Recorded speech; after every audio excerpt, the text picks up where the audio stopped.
Good morning, ladies. Shavua Tov Mevorach. Today, Monday, the 17th day of Mar Heshvan, corresponding to the 18th day of November 2024. Today's class graciously sponsored by the Atiyeh family for the Refuah Shelema of Abud ben Fortuné, as well as Refuah Shelema for Menachem ben Belina, for the safe return of the hostages and the well-being of the soldiers in Eretz Israel. Today, as we said in the men's class earlier today, the Hebrew day, the 17th of Heshvan, corresponds to the first day that the Mabul came down in human history. Remember Perashat Noah, the famous Perashah of the flood, the Perashah of the Tower of Babel. The first day that the Mabul began was a day like today, Perashat Noah, 17 of Mar Heshvan, and lasted for 40 days until the 27th day of Kislev, which later on became the week of Hanukkah. With all that being said, today we are going to discuss the topic of miracles and wonders. Mishnah number 5, turn to page 71, Pirkei Avot, chapter 5, Mishnah 5. For those that have been following the classes in this new season, we're discussing many matters related to Jewish history connected to the number 10. Last week, actually the week before, because last week we discussed about the life of Rachel Imenu, was about the 10 challenges that Abraham Avinu had to overcome, the generations of Adam to Noah, Noah to Abraham. Today, we're moving on to Egypt. Asara Nisim, 10 miracles. Na'asu la'abotenu b'Misraim. 10 miracles were performed by Akadosh Baruch Hu to our forefathers in Egypt. Ba'asara alayam, and 10 on the yam, on the sea. 10 makot, 10 plagues Hakadosh Baruch Hu brought to the Egyptian nation. Be'eser al hayam, and 10 on the sea.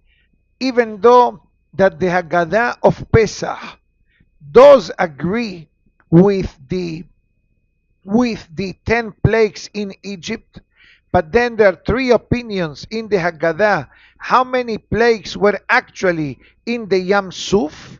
But here we're concentrating on the basic. In other words, I'll bring you an example. Let's say that the teacher says XYZ is a good student. General sentence, is a good student. Or I can say, student Cohen, let's call him, he comes on time, he comes clean, he does the homework, he does not disrupt the class, he finishes homework assignment in a timely manner, he is respectful. I gave you 10 different or 8 different type of accolades, or I said good student. So being that said, let's go quickly to discuss the miracles that the Mishnah is referring to. So very clearly we have in the Mishnah number 5, the miracle number 1 that we need to recognize and to say is the fact that the Jewish people were spared from the plagues. Even though I must tell you this, that according to many, the Jewish people did get a free sample of the plagues, a free sample. Why? So the Jewish people will be able to understand what was the magnitude of the miracle. It's like a person who never lacked food and cannot really relate to the needs of a person who doesn't have what to eat. I'll tell you a quick story. A rabbi was informed of a very pressing matter that a widow needed some money to marry off her child, and really the wedding date was approaching, and regretfully she did not have enough means to her a verbal agreement that she made with the other side of the family. So she approaches the rabbi and he says, Rabbi, I need, let's say, $1,000. I'm short. Today, $1,000, that's only the tip to the flower and to the musician. Okay, you don't even cover, and maybe to the maitre d'. Numbers today are not bichlal that low. It's a whole budget, but that's a different topic, not for today's class. But the rabbi says, okay, let me go visit a few people from the community. And the rabbi comes to the house of one of the outstanding members of the Kahal, and the rabbi knocks on the door. Okay, somebody, one of the butler, let's call him, opens the door and he informs the Baal Bayit, the owner, the rabbi of the community is at the door. Tell him to come in, he says. The rabbi said, no, no, no, no, no, no. I'm in a bit of a rush. Tell him to come out. The fellow is about to go out and he meets the rabbi at the door, and the fellow, you see, is shivering, right? Is shaking because it's freezing cold. And the fellow asked him, Rabbi, what can I do for you? There is a widow that the son is getting married and we're short of funds. How much you need? The rabbi said, I need what amount we said before. Let's say $1,000. The fellow says $1,000. At the end, the fellow asked the rabbi, Rabbi, I don't understand. Couldn't you come into the house? I could have given you a tea, a coffee, a beracha to say, and I will have written you the check. You know what the rabbi said? If I would have done all of the above, you would have given me $100 check and go to 10 people and collect the difference. When you were outside and you felt the cold, and how does it feel not to be covered in the winter months and to experience the challenges, your heart warmed up. Don't try this at home. But that's the reason why the Jewish people experience, I repeat, a free sample of the plagues in order to be able to recognize the miracle that Hashem did for us. In English, you can call also this count your blessings, etc. Now, and then on the Yam Suf, and here I have the Rambam quoting the Mishnayot on the introduction to the Mishnayot, and the different sources that say that, for example, that if a Jew and an Egyptian, let's say I'm a Jewish fellow, Baruch Hashem, and an Egyptian wants to drink water, and he wants to be a wise guy, what does he do? He says, since you have water, let us put 2 straws in the bottle.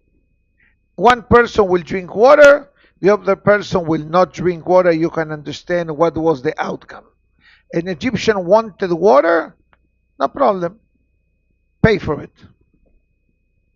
That's how it was. Now, why the water and the blood? Short answer. There is a concept called in Hebrew, middah keneged middah. Measure for measure. What was one of the first decrees that Paro enacted against the Jewish people? Drown the babies in the water. That's how HaKadosh Baruch Hu works. Measure for measure. You attempted to drown the people with the water, you're going to pay the price for the water. And comes also the story of the frogs. Ubau betecha, ubahadar mishkavecha. Every pasuk, it brings us the magnitude of the frogs, of the plagues. For example, I ask you a question. How many frogs were when it came to the plague of Sephardeim? You say trillions. You want to know what is the Torah answer? Only one. There was one that became multiplied. Every time they tried to hit it, it became more and more. And the pasuk says, "Ubau bebetecha," they will come into your home. "Ubahadar mishkavecha," in your bedroom. "Uftanurecha," even in the ovens. We don't understand. We don't understand. Obviously spread all over the land. But how did it become? With one. Further, the next one. Bifleti bayom ahu bilti heyot sham arov. It says, the pasuk, that there were certain wars between Egypt and the neighboring countries. Wars, like wars usually at the border, where my country ends, where your country begins. The presence of the plague, it settled the score. Places that experienced the plague were part of Egypt. Places that they did not experience the plague was not part of Egypt. And in some cases, the pasuk says, "Umimikne bene Israel lo met ehad," and there was zero casualty, especially in the concept of the animals among the Jewish people, or for example, the shehin, the barad, the hail, or the grasshoppers, and the concept of darkness. The famous pasuk that says, "Lo ra'u ish et ahiv velo kamu ish mitahtav," is a pasuk in the parasha that says something fascinating.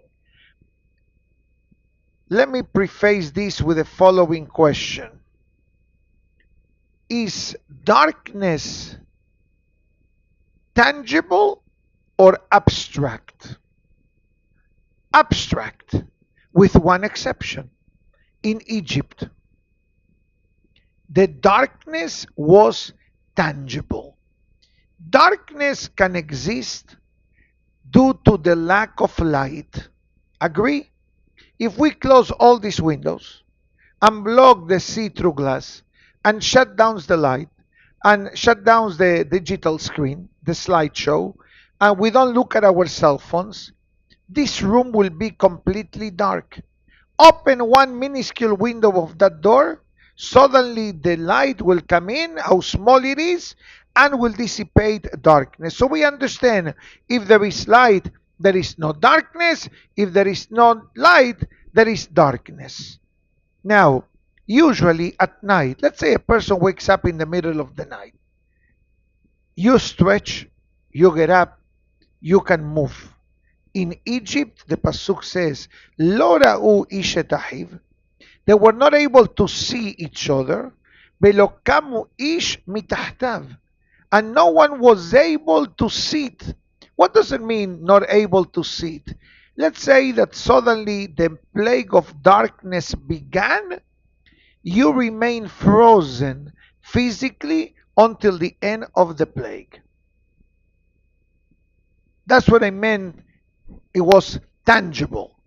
In other words, what occupies? You are sitting there, I'm sitting here. What's in between us? Space, emptiness. In Egypt, the darkness was the filler. You follow me? Let's say I have a book.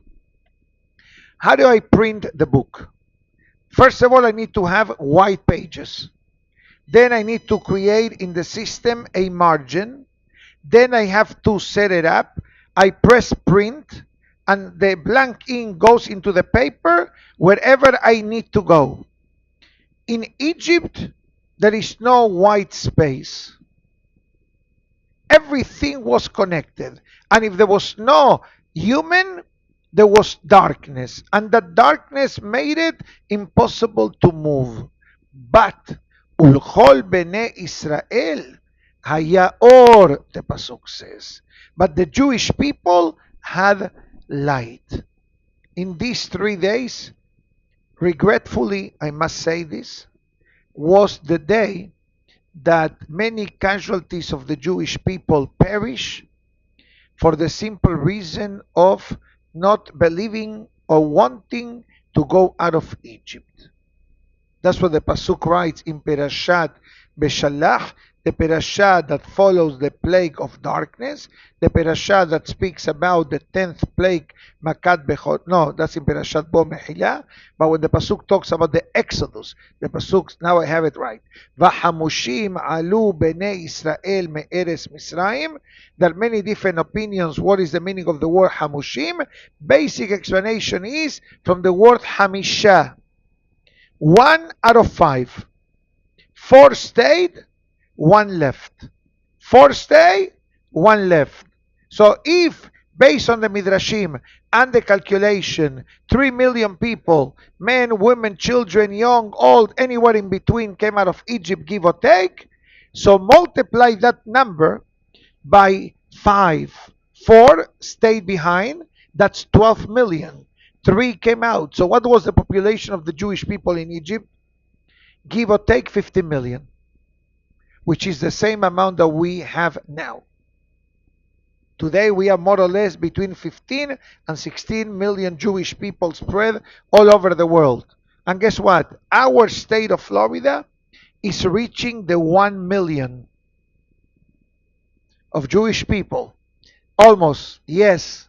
Since COVID, the population, the Jewish population in the state of Florida, because of the weather, obviously, and the community growth and the political mindset that the state of Florida provides, it became a very attractive type of destination from all over, but specifically New York, New Jersey, Chicago, Los Angeles.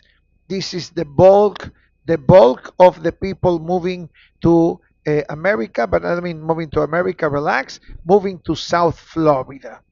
I mean, you're able to see it everywhere, and not only because it's the beginning of the winter season. This is the reality that I would like to say. Every single Jewish school in the state of Florida, it's booming, is expanding, it's blossoming tremendously, and many of them cannot even handle it, and they have to delegate to other schools because the numbers are constantly increasing. And Be'ezat Hashem, we hope and pray that this is our final stop. This is the final stop of Galut, and Be'ezat Hashem will have the merit of the Geulah Shelema. Amen. So the Mishnah continues, Ba'asara al Hayam, the miracles that were done to the Jewish people. With this one, with your permission, I'd like to revisit the miracles, because we know about the 10 plagues. Anybody who does the Seder of Pesach know Dam, Sefardea, Kinim, Arov. So we don't have to review that. Let's learn about the 10 miracles in the Yam Suf. The Jewish people got ready to cross the Yam Suf. Now, to most of us, the ultimate miracle of the Yam Suf was what? That the water split. Now, we know that there are different opinions how many portions the water had. The correct answer is actually 12, not 1.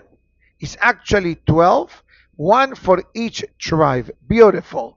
One of the each Shevatim. But maybe I'm going to read very quickly the 10 miracles that we really don't speak about them, but I think that is imperative that we review them, because many times we speak about a miracle, but if the miracle really is not explained, we really cannot understand the magnitude of the miracle. Obviously, the splitting of the Yam Suf by itself was a mega miracle. You know why? Because what the miracle consisted of, it was against the nature of water. Against the nature of water. Look at the water behind me. Look at a water fountain. Even a water fountain has a maximum height that the water can go up. Eventually reaches a certain height that it comes down. Why? Because the natural gravity of the water, and this is based now on spiritual writings, the concept of Maim Elyonim and Maim Tahtonim, heavenly waters and waters in the physical earth, in the rivers, the lakes, the ocean, etc.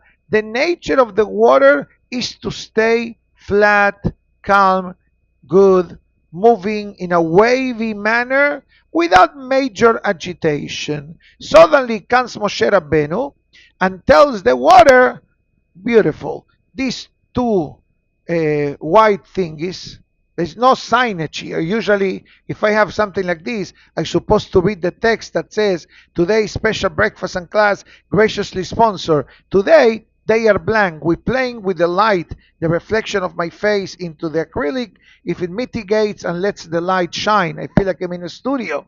Okay? But This is perfect example for me for today's class. So he thought that he's putting it to regulate the light. I think that I need this today for today's class. This is the water. This is the water of the Yam Suf. Nice, moving, etc. Suddenly comes Moshe Rabbeinu and he says to the water, I want you to stand up. You can't be horizontal. I need you to be vertical. It says, Vayashov hayam le'etano.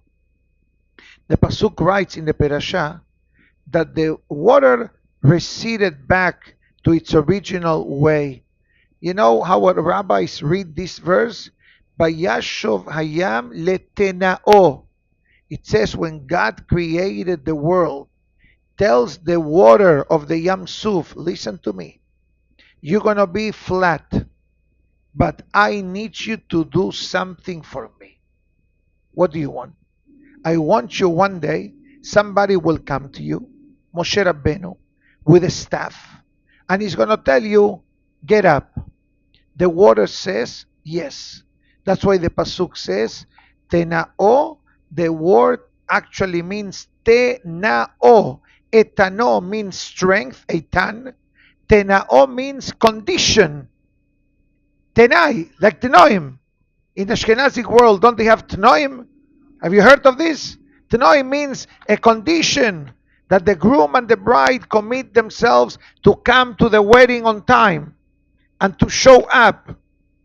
And the father of both sides, each one signs the document, and in the event that somebody plays a shtick, there's going to be a guarantor to assume that financial responsibility. That's why it's called tenaim, conditions. Conditions for the wedding. In the Sephardic tradition, we don't really do the formality of the tenaim, but in the Ashkenazic tradition, the tenaim or the vort, another word is the vort. Vort in Yiddish means giving your word. Your word of the upcoming wedding. That's why it's called vort. Then something else called slechaim. Chaim is like an open house, right? There is certain formality there. So Akadosh Baruch Hu, God says to the Yam Suf, will come a time that instead of you being horizontal, I want you to be standing. And that's why the Gemara writes, Parnasa, and finding a suitable spouse, it's like the splitting of the Yam Suf. A miracle. Sure, קשה פרנסתו של האדם כקריעת ים סוף, קשה זיווגו של האדם כקריעת ים סוף. Three things share the same component. The Yam Suf, the splitting of the Red Sea, livelihood, and finding a suitable spouse. Because a person needs to go against the nature. And Hashem creates the scenarios and the situation. So the Pasuk writes, what else? Number one, that the waters opened up. Beautiful. Then what happened with the water? The waters, look at my hands, the waters stood up like this, but then suddenly the waters became like a canopy, like a ohel.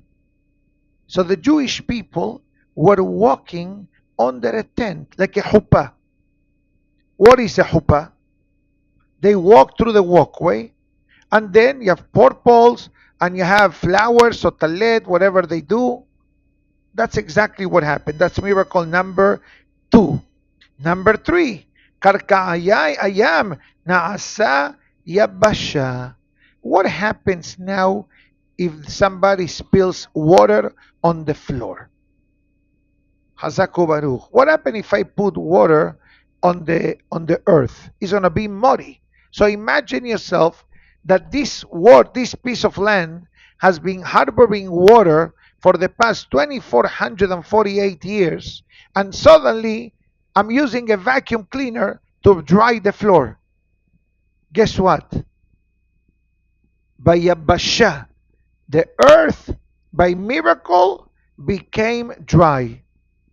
Betoch hayam bayabasha, inside of the sea, but on the dry part. That's number 3.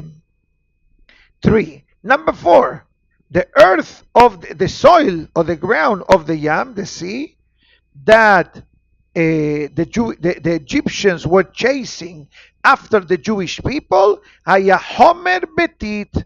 Imagine yourself, we are in this room, right? And suddenly, for this side of the table, there is light, and for this side of the table, there is darkness. Does it make sense? Or everybody has light, or everybody has darkness. It says no. The area where the Jewish people walked was completely dry. The area where the Egyptians were riding was completely muddy. Further, number 5, as I mentioned before, in the Tehillim chapter 136, we say this every Shabbat. Legozer Yamsuf Ligzarim. God opened 12 channels, like the border Mexico-United States. Hamavdil. There are 12 openings. Reuben, Shimon, Levi, Yehuda, Issachar, Zebulun. Each one of the Shevatim had their own access point. Number 6, unbelievable. שנקפאו המים ונתקשו כסלעים. What happens now if I take this barrel of water and I spill it into this wall? The water is wet. Now imagine yourself that the water doesn't have this protective frame and this beautiful acrylic that is able to contain the water. The frame is the water. But you know what happened with the water, says the Rambam? The water became like a glass tile, crystal. They were able to see each other. Even though you say, hold on, how can you see each other? Now you have a wall. You have a wall of water, and you think the water was clean like this one water that you drink from Sefer Hills. No, it was water from the mud, water from the sea. HaKadosh Baruch Hu cleared the water. The water became a steady wall, glass-like, transparent. Further, continues. It looked like a perfect wall. Imagine yourself, you want to put tile on the wall. No wallpaper and not paint. How do you want the tiles to be? Perfect. You don't want a tile to be crooked or a tile sticking out or a tile too deep. It says that the wall was a perfect, smooth wall. Every drop of water, so to speak, became like a tile, beautifully coordinated. It was like an elegant, transient way from point A to point B. And actually, it was like water that was frozen, but if you were thirsty, you put your hand and you're able to drink. Not only that, it says here quickly that, what did they say before? It says there were pieces of crystals very neatly organized in order for the Jewish people to have a great experience. Imagine yourself, you are flying to Israel. And whichever way you do, points, money, upgrades, you go to the VIP lounge. How do you feel? You come in with your passport, with your carry-on, and your boarding pass, VIP lounge. You come in, you feel pampered, right? Whatever you want, they give you. You come to the airplane, please let me hang your jacket. This is your seat. They give you a tremendous amount of service. It says at Tosafot Yom Tov, that's the feeling that the Kadosh Baruch Hu gave the Jewish people. Lenoi ultifaret. Elegance and beauty. Another one that we mentioned before, the transparency of the glass. Usually, when people put a glass divider, I'm not talking about in a shower that sometimes could be see-through. But you ever seen that some apartment or houses, especially in the front, they have this thick square glass that, right? Nice glass tile is called, Okay? And usually that allows a light to come in to the room, but it's not see-through. In this case, the glass became see-through, so nobody would start thinking, hey, hold on a minute, I have a cousin in Shevet Shimon. My niece is from Shevet Levi. How? So Hakadosh Baruch Hu says, don't worry, you're gonna see each other. Unbelievable. Number 9. What type of water is found in the sea or in the ocean? Salty. This water, metukim, it became sweet, drinkable water. Number 10. After people drank from the water, then the water went back to its frozen state. You want water? Don't worry. It's frozen. It's glass. Don't worry. What do you want? Tell me what do you want. I want to drink water. No problem. Take water. And then it's going to go back. Again, many things that perhaps our mind doesn't understand. And it's fine not to understand. That's why I said maybe this is not a topic that we discuss every day to revisit and to relive the miracles of the Yam Suf. We understand Dam, Sephardea, the basic plagues. And again, we understand maybe because you watch the Ten Commandments. Or nowadays you have Haggadah in a video, Haggadah with design, Haggadah, colorful Haggadot. But imagine yourself not having any access to all of the above. So that's why I took the liberty of explaining these particular miracles that happen. But I want you to hear the following Maimonides. Maimonides says the following. It says, based on Kabbalah writing, the amount of plagues and setbacks that the Egyptians experienced in the splitting of the Yam Suf were greater amount than the amount of plagues in Egypt. But we use the number 10 as the foundation of all of the above. In other words, they drown. They drown. Now, what does it mean they drown? Usually, if I ask you, what is the meaning of drowning? You will say, somebody who walks into the water or swims into the water, reaches a current or lack of air or lack of oxygen, the person goes down and that's how the person drowns. So far, so good? It says that there were many steps before drowning. They were elevated and they were confused in whatever things that was going on, and they were covered by the water. It says all these were actually a certain benefit that the Egyptians experienced. So the questions that Rambam asks is, what do you mean a benefit that they experience? It says that when Yaakov passed away, what happened with Yaakov? Yaakov passes away 17 years after his arrival to Egypt. Remember? Now comes Yosef and wants to take his father Yaakov to be buried where? In Hebron.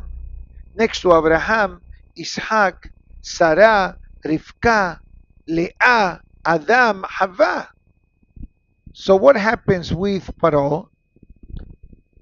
Paro wasn't eager to allow Yosef to take his father to Egypt because Pharaoh felt that one of the reasons why Egypt became someone in the history of the world back then was in the honor of Yaakov Avinu, that upon the arrival of Yaakov to Egypt, the 7 years famine that predetermined by the dream of Pharaoh, the minute that Yaakov arrived, suddenly Mashiach came for Egypt. The drought disappeared. So Pharaoh says, if they're going to take Yaakov, I rather keep Yaakov here as an amulet to Egypt, as a spiritual benefit. Upon this, Yosef says to Pharaoh, is in the pasuk there, in the Chumash, Yosef says, Abi, listen to the words, Ishbi'ani lemor. My father made me swear, upon the passing, take me to Israel. And right away the commentaries ask, what Yaakov cares if Paro, the king of Egypt, cares if Yosef made a promise to his father? You didn't ask me permission, Yaakov could have said, but we don't see any reaction from Paro. Paro says, go and bury your father, and we're going to observe national mourning in Egypt for the passing of Paro. So it says here of the Yaakov. So it says the Rambam, and is also quoted by the Tosafot Yom Tov and the Midrash Shmuel. It says the following: that when Yosef was brought from jail, remember that day, the day of Rosh Hashanah, Yosef is being hurried out from the jail. Get ready, you're gonna meet the king. And Yosef and Paro meet, and Yosef gives the good explanation to the dreams, and people were saying Yosef should be given an advisory chair in the committee of Paro, like it's happening with our president Donald Trump, Shelita. Okay? Okay, what is he doing? He's now distributing. You go to Israel, you go to Japan. I want you to be the minister of finance, you the minister of health, you the minister of labor, you department of whatever departments they have. Now he's distributing Hakarat Tov. In the politics, it's called Hakarat Tov, right? So now people, they say, okay, if you want to be a member of my committee, Paro says, I need to make sure that you're really a capable international person. So what they do, you know this probably, they started to speak languages. They used to be to climb up to the palace of Paro. If I recall what I read many years back, they were many steps, and every step represented a different language. So you climb up, Paro talks to you in Spanish. Buenos días, ¿cómo está? Yosef says, muy bien, gracias a Dios. They move to Portuguese. ¿Cómo va você? Tudo bem? And Paro answers back, Yosef, French, Arabic, whatever, until they come to the tap. Now, the closer you get to the tap, the less people are listening, because that's the normal way. You start when a lot of people are here. You're moving, you're moving, you're moving. You're going to the top. Nobody's in the top. Comes to the final step between Yosef and Paro. And Yosef talks to Paro in Hebrew. מה שלומך? מה השם שלך? Paro says, what are you talking about? He says, that's our language. I'm an Ivri, I'm a Jew. I speak Lashon HaKodesh. Paro says, I don't. So by law of Egypt, because Yosef knew more languages than Paro, technically speaking, by the constitution, Yosef should have become the king of Egypt. But he made an agreement on the spot with Yosef. You're going to be the second in command. I'm going to give you the keys of the country. Run everything with one condition, that you swear to me that you will not reveal to the nation that you speak one extra language above me. Yosef says, I commit myself never to reveal, until it came the time of the passing of Yaakov. Yosef says to Paro, Abi Ishbi'ani, my father, remember many years back you made me swear that I will not reveal our secret? My father made me swear that I have to take him to Israel. If you agree, we remain friends. But if you don't let me, I will reveal to the nation that I spoke an extra language more than you. What Paro said? Go. Take your time. Doesn't come from your personal time. Doesn't come out of your vacation schedule. Go, pay the respects, and come back. So it says here, I needed to give this introduction because of the following statement. And it says, שניתנו לקבורה בשכר שעלו עם יוסף לקבור את יעקב. It says, every one of the Egyptians that drowned in the Yam Suf was buried. Why buried? Leave them in the Yam Suf. The Yam Suf spit them out. And they were buried. Why they were buried? Because they were kind to Yosef as Sadiq. 210 years later, when Yaakov Avinu passed away, they escort Yosef to Egypt. From Egypt, you're right. From Egypt to Israel. The Gemara writes on this Gemara in Pesachim. En HaKadosh Baruch Hu mefakech sechar kol beria beria. God does not leave unpaid invoices. We have unpaid invoices. We owe FPNL, water, lease, mortgage, synagogue, Bikur Halim. We owe. That's the reality of our life. HaKadosh Baruch Hu says, I don't leave unpaid invoices. 210 years, your forefathers escorted and allowed Yosef to bury his father. In that merit, all of you are going to be buried. And that's the merit that the Egyptian soldiers had. Further, it says, Makot. It says that this comes from the Zohar Kadosh. Rabbeinu Obadiah of Aventura hints about it. Rabbeinu Obadiah says one sentence. Rabbeinu Obadiah says that God went above and beyond the letter of the law. What does this mean? The Zohar Kadosh explains that when the splitting of the Red Sea was happening, and in Shamaim there was like the end result, okay, the water splits, the Jewish people, that's how it actually went. The Jewish people walked into the water, remember, was standing. The Egyptians saw the miracle, they started to run after the Jewish people. When the last Egyptian came into the waters reunited from the back and drowned everyone, because at the end of the day it's imperative for you to know this, that the journey to the Yam Suf, it was like coming in here and getting out here. It wasn't like we went from point A to point B. It was a U-turn. Look at the map in Sefer Shemot, Berasha, Beshalach. If you look at the art scroll Chumash at the end, Hebrew or English or Spanish, you'll see exactly what I'm saying.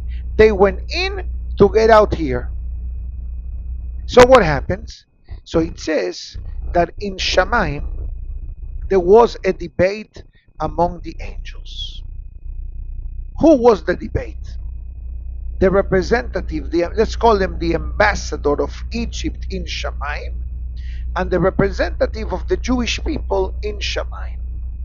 The representative in this case means the advocate. Who advocates for each nation? Every nation has an advocate in Shamaim, more or less. What's the name of the advocate of the Egyptian nation? Azza. Yani Mitl Azza, that's his name. That's what the Zohar Kadosh calls it. Yeah, right, with Aleph instead of He. Same name. Who is the Malach that vouches for the Jewish people? Malach Michael. So this Egyptian attorney files a motion against the Jewish people. And he says to God, God, I know your plans. You're going to protect the Jewish people. You're going to drown the Egyptians. And let me ask you a question. That's what this angel says. Halalu abdi abodah zara. Halalu abdi abodah zara. Both nations were involved in idolatry in Egypt. So why are you showing a preference towards the Jewish people and not towards the Egyptians? So on that moment, God says, you have an excellent point. Tells Malach Michael, please respond. Respond. What does Malach Michael does? Says the Zohar Kadosh, tells Malach Gabriel, run to Egypt and bring me down a baby. Now imagine yourself, go to Aldi's, coming up soon to Aventura, by the way, when Dixie was sold. Yeah, yeah. Interesting. Don't ask me. I don't know. They didn't ask me my advice. I already said yesterday they better do a kosher section. I'm sure they will. If they want to make money, they should do it. We'll talk to them. Don't worry. We'll send them a nice email, and hopefully they will be responsive from a business perspective. So what does Malach Gabriel does? Goes to one of the construction sites that the Jewish people built for Paro. Remember, in the beginning of Perashat Shemot, the slavery became activated against the Jewish people, having to deliver certain amount of bricks daily. Eventually, Paro says, from now on, I'm not going to give you straw to create the brick. You got to make the same amount of brick without straw. Yeah, and imagine yourself, I'm telling you, I'm going to come back tonight. I want you to have for me ready a dozen bagels, and I'm not giving you flour. Doesn't make, it's a pasuk in the Torah. Look in the parasha. Teven en nitan la'abadecha ulbenim omrim lanu aso. One the complaint against Paro was from the supervisors, you're expecting me to deliver 50 bricks without you giving me the raw material to make it? You know what Paro says? If you don't deliver the same amount, your children will be utilized as stuffing for the pyramids. God forbid. How many bricks can one baby occupy? 10 bricks, let's say? 12 bricks? Okay, one baby, 12 bricks. Two babies, 24 bricks. Cruelty, right? And Malach Gabriel brought one of these. The angel of Israel took a step back and he says, God, do whatever you want to do. Because even though the sin of idolatry was active back then, but the cruelty superseded the sin of idolatry. And once there is cruelty, the rules of the war, the rules of the law in Shamaim change tremendously. It's a different story what's going on today, but we'll save it for some other time. So therefore it says, it says that HaKadosh Baruch Hu activated the judgment at that moment for the thousands of Jewish children that perish because of the drowning and the decree of Paro later on in the parasha. This is the summary of the 10 miracles. You know what our rabbis tell us from this Mishnah? This is without even opening up the Me'am Lo'ez, that when we talk about the miracles, it's not just a miracle. Like we mentioned in one of the classes not long ago, the beracha of the gomel. You know, people fly, right? They fly back, they say the gomel. Beautiful. But interesting enough, the beracha of the gomel is not only, thank you God that I landed and I arrived safely. That's a given, otherwise you will not be here. God forbid. But you know what we're telling God in that blessing? Hagomel lehayavim tovot, who retributes to the guilty one with goodness. Who is the guilty one? I'm guilty because I went on an airplane? No, but maybe I didn't have enough merits in my account to be saved. But Hashem, out of His infinite mercy, He says, you know what? I know that this fellow, this man, this lady have potential and have a game plan for them in this world, so I'm willing to vouch for them. And that's why when a person comes back and it says, Odeh Hashem bechol levav, I recognize to God, I praise Hashem with my heart. We say, Hagomel Hayavim Tovot Shegemalani Kol Tuv. I'm saying publicly, in front of the Minyan, in front of the Sefer Torah, I'm not deserving of the miracle. The miracle happened out of the benevolence of Hakadosh Baruch Hu. Not only that,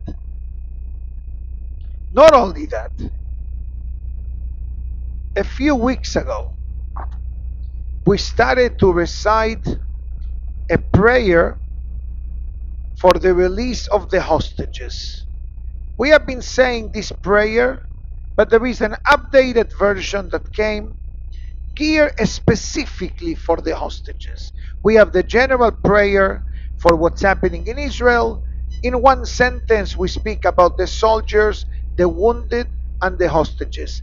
This prayer that we started to recite a few weeks ago was actually written by Hacham David Yosef, newly elected Chief Sephardic Rabbi of Israel, and there in the prayer it says one sentence: may they be released from their captors or captivity without having to pay a price.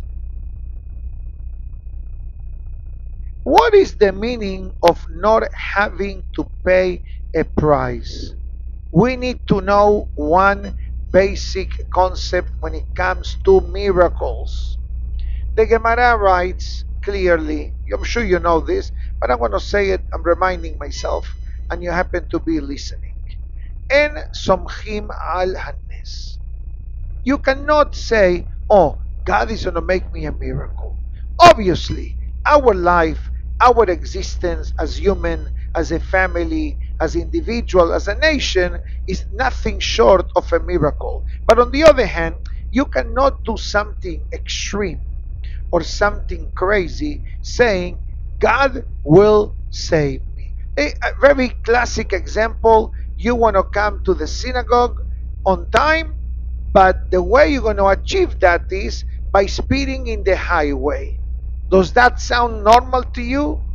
No. And on top of that, you say, no, I'm allowed to do it. I'm going to do a mitzvah. And then what happened to the fellow? He is stopped by the police. He has a ticket and he missed the minyan. Why? He was running to do a mitzvah. Yeah, but at what expense? You're running to do a mitzvah by jeopardizing your life and somebody else's life, relying that a miracle will happen. The Gemara says, En somchim al hanes. You cannot rely on a miracle, because if a miracle is done, menakin lo mizechuyotav. The miracle comes with a price tag. And I'm not referring, God forbid, medical conditions and challenges that a person will say, I need a miracle from Akadosh Baruch Hu. Obviously, if the decision is that a miracle should happen, it will happen. But the Gemara says, understand that a miracle costs. How many points do you need to travel to Israel for free? Don't tell me Delta or United or American Airlines, because they are not flying. Katish on all of them. Only El Al. The only airline is El Al. That's it. Only one. Maybe the new one coming from Israel is rare. But they're going through the permits, the United States, FAA, and company. But bottom line, a person, let's say, let's make it simple question. You want to buy a ticket for Lauderdale, JFK. Depends. Sometimes you can find a ticket for 9,000 points, very cheap. Or it sometimes could be 50,000 points. If you're going to get a ticket at a Pesach, it's going to cost you 35,000 to 50,000 points. If you want to buy a ticket now that is no legal holiday, could be a bargain.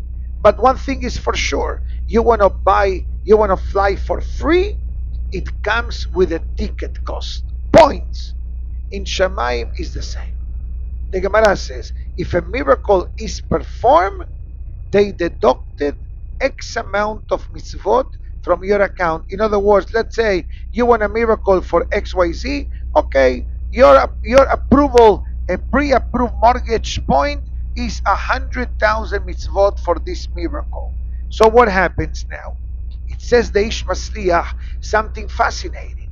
So if that's the way it works, and I clarify for the audience watching live or here in the room, that when I throw in this number 100,000 mitzvot for a safe landing flight is only a fictitious number. It could be more, it could be less. So what happens now? Before I got on the airplane, I had 100,000 mitzvot in my account balance. Suddenly, my airplane landed safely. Now I'm missing 100,000 mitzvot. I want reimbursement. Shamaim says there is a reimbursement clause. You know what is the reimbursement? Birkata Gomel. You recognize that Hashem made the miracle for you. Hazaku Baruch.